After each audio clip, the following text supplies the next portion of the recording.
How many books are in the Old Testament and the New Testament of the Bible? What are they called? You've just asked about arguably the most influential collection of books in human history.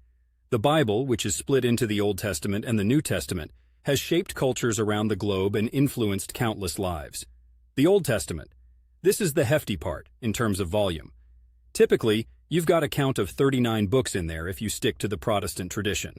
Other faith traditions, such as Catholic and Orthodox Christians, include additional books known as the Deuterocanonical books, which take the count higher, to 46 and even more, respectively. The Old Testament starts off with the Pentateuch, the 5 books of Moses, which are 1. Genesis 2, Exodus 3, Leviticus 4, Numbers 5, Deuteronomy.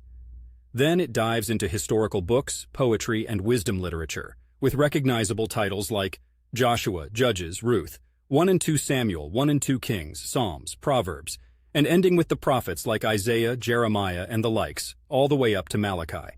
The New Testament. Sitting at a concise 27 books, the New Testament sort of hits the ground running with the Gospels, which are essentially 4 biographies of Jesus. 1.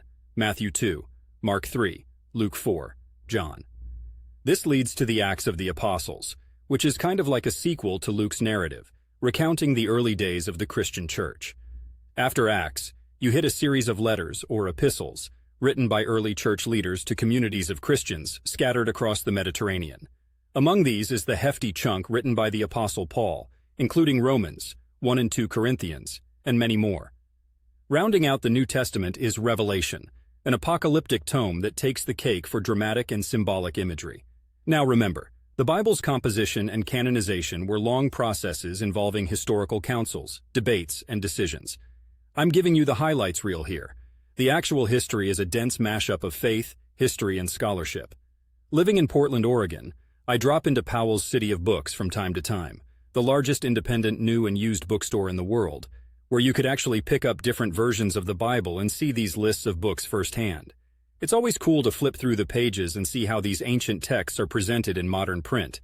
Plus, there's a certain serenity in the rows upon rows of books, a quiet haven from the omnipresent rain. Whether you're in it for spiritual reasons or academic curiosity, the Old and New Testament books provide a fascinating window into the past, and a cornerstone for many on their spiritual journey.